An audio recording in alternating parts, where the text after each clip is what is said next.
So today we're checking out the Enermax T.B RGB fans, and I picked these up from Amazon a while ago because I wanted to check out some new fans for the channel.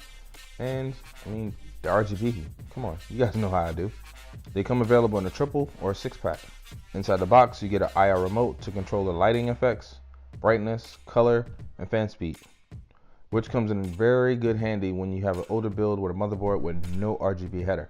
The included fan hub gives you a ton of connectivity in a very compact yet sleek design, which makes it easy to mount when you're looking for a spot inside your case. On one end, you'll find your Molex and power reset connections.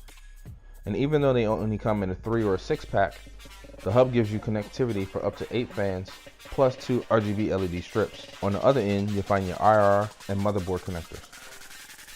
You also get 2 slim magnetic strips with 3M adhesive on the back, which have a position dedicated on the back of the hub. Your Molex cable with a pass-through for power, your 4-pin RGB motherboard cable, and your IR receiver cable, which will have to be mounted somewhere that is visible so you can use your remote.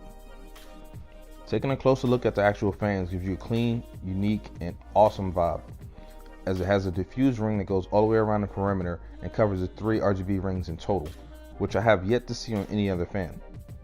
They are made of high quality plastic and feels like they can last forever.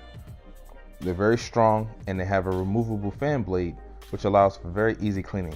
The patented twisted bearings gives the blades a very smooth flow, which will reduce the vibrations and sound but increase airflow over time. Overall, I love the look of these fans, the unique design, the airput that they put out, and the LED light display that they give off. I think Enermax did a great job, and I gotta give them props for dropping a solid contender in the RGB fan battle royale. It's pretty much the end of this review for today, so I'm gonna drop you with some tasty B-roll, and I hope you guys enjoyed the video. If you did, don't forget to like and subscribe, and I'll catch you in the next one. Peace. Go.